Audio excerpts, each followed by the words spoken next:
Hello friends, स्वागत है आपका गुरु विद्या पर। और आज हम पढ़ रहे हैं जनरल नॉलेज क्वेश्चंस की Indian polity and constitution series. इसके अंदर हम इंडियन पॉलिटी और कॉन्स्टिट्यूशन से रिलेटेड क्वेश्चंस पढ़ेंगे। तो हम स्टार्ट करते हैं फर्स्ट क्वेश्चन से। When a financial emergency is proclaimed, यानी कि फाइनेंशियल इमरजेंसी कब लागू की जा सकती है। ठीक है, तो बस चार ऑप्शन है। ए है रिपेमेंट ऑफ गवर्नमेंट डेप्ट विल स्टॉप, कि जब जो गवर्नमेंट डेट है उसका जो रिपेमेंट है वो बंद हो जाता है, मतलब कि गवर्नमेंट डेट को रिपे नहीं कर पा रहे हैं लोग। बी है payment of salaries to public servant will be postponed, कि जो सैलरीज है पब्लिक सर्वेंट्स की, यानी कि जो सरकारी कर्मचारी हैं उनकी सैलरी पे नहीं कर पा रहे हैं, उनको हमको पोस्टपोन करना पड़ रहा है। सी है salaries and allowances of any class of employees may be reduced, कि इसके अंदर सैलरी और अलाउंस किसी भी एम्प्लॉय के होते हैं उनको कम कर सकते हैं। डी है union budget will not be presented, और क्या है कि यूनियन बजट जो बनता है हर साल वो नहीं दिया जाएगा। हमारा आंसर क्या है? B, payment of salaries to public servants will be postponed. तो जब एक फाइनेंशियल इमरजेंसी प्रोक्लेम की जाती है, मतलब जब लागू की जाती है, तो जो पब्लिक सर्वेंट होते हैं, सरकारी कर्मचारी होते हैं, उनकी जो सैलरीज होती है ना उनको पोस्टपोन कर देते हैं। ठीक है, आगे चलते हैं अब हम। On the basis of financial crisis emergency has been declare by the president of India. तो फाइनेंशियल क्राइसिस जो अपन ने पढ़ा उसके बेसिस पे जो इमरजेंसी डिक्लेयर हुई थी वो कब हुई थी इंडिया में। हमारे पास चार ऑप्शन है। नॉट इवन वंस, यानी एक बार भी नहीं हुई है। 1962 में हुई है, 1971 में हुई है, या फिर 1991 में हुई है। मेरा आंसर क्या है? ए, नॉट इवन वंस, की एक बार भी अभी तक नहीं हुई है। आगे चलते हैं। While a proclamation of emergency is in operation, the duration of लोक सभा can be extended for a period। तो जब भी जो इमरजेंसी लागू होती है उस टाइम पे जो लोकसभा है उसका जो ऑपरेशन का टाइम होता है कि लोकसभा कब तक चलती है उसको एक्सटेंड किया जा सकता है। कब तक, कितना एक्सटेंड किया जा सकता है लोकसभा को इमरजेंसी के टाइम पे। तो हमारे पास चार ऑप्शन है। नॉट एक्सीडिंग 3 मंथ्स, यानी कि 3 महीने से ज्यादा नहीं। नॉट एक्सीडिंग 9 मंथ्स, यानी 9 महीने से ज्यादा नहीं। Of 1 year at a time, एक साल में एक बार, कि मतलब एक बार में एक साल, सॉरी। या फिर D, 2 years eight a time, या फिर एक बार में 2 साल। हमारा आंसर क्या है? C, of 1 year at a time, यानी कि एक साल तक एक्सटेंड किया जा सकता है लोकसभा के काम को। ठीक है, आगे चलते हैं अब हम। The proclamation of emergency at the first instance can be restricted to. तो जो इमरजेंसी है, जो इमरजेंसी लागू की गई है, तो उसको सबसे पहले हम कितने दिन तक के लिए रेस्ट्रिक्ट कर सकते हैं, मतलब कितने दिन तक के लिए लागू हो जाती है। हमारे पास चार ऑप्शन है। 3 महीने, 15 दिन, 6 महीने, या फिर 60 दिन। हमारा आंसर क्या है? सी, 6 महीने तक। ठीक है, सबसे पहले जब लागू होती है इमरजेंसी तो वो 6 महीने तक के लिए लागू होती है। आगे चलते हैं अब हम।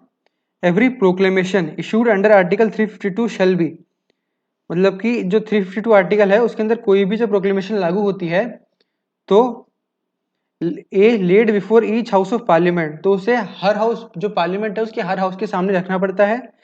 B laid before the Lok Sabha, जिसे लोकसभा के सामने रखना पड़ता है।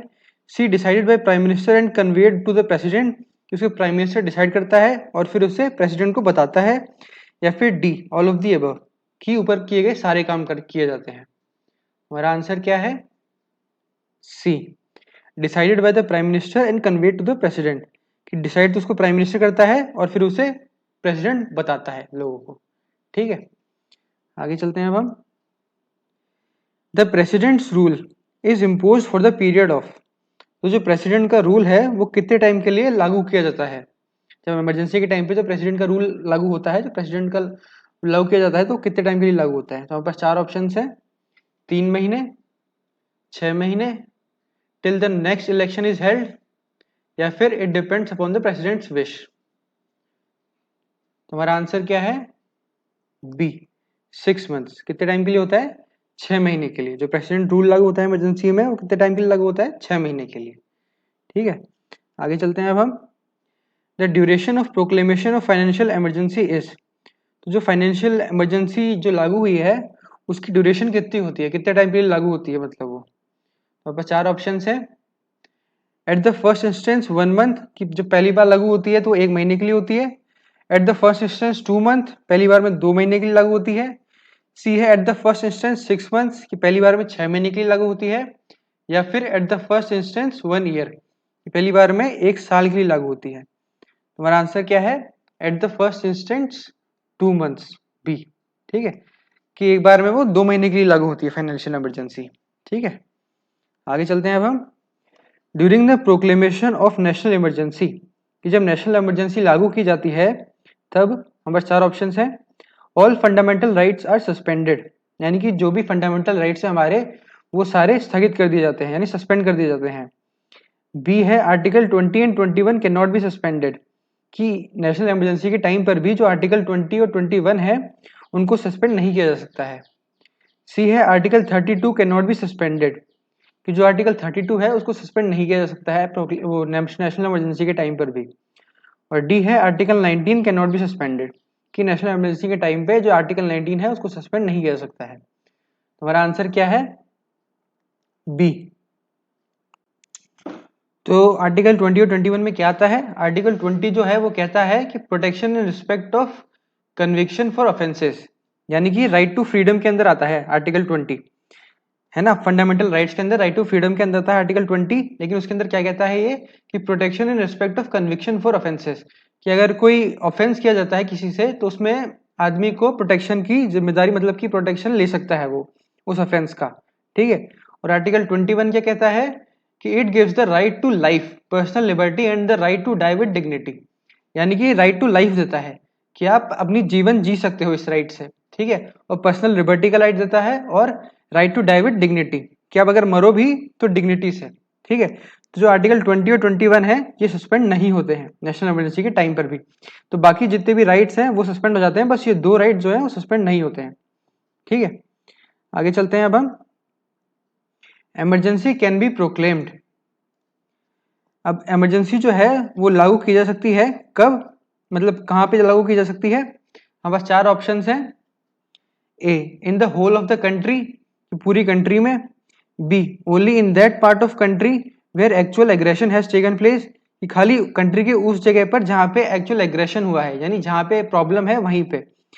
सी in any part of the country, कि किसी भी कंट्री के किसी भी पार्ट में।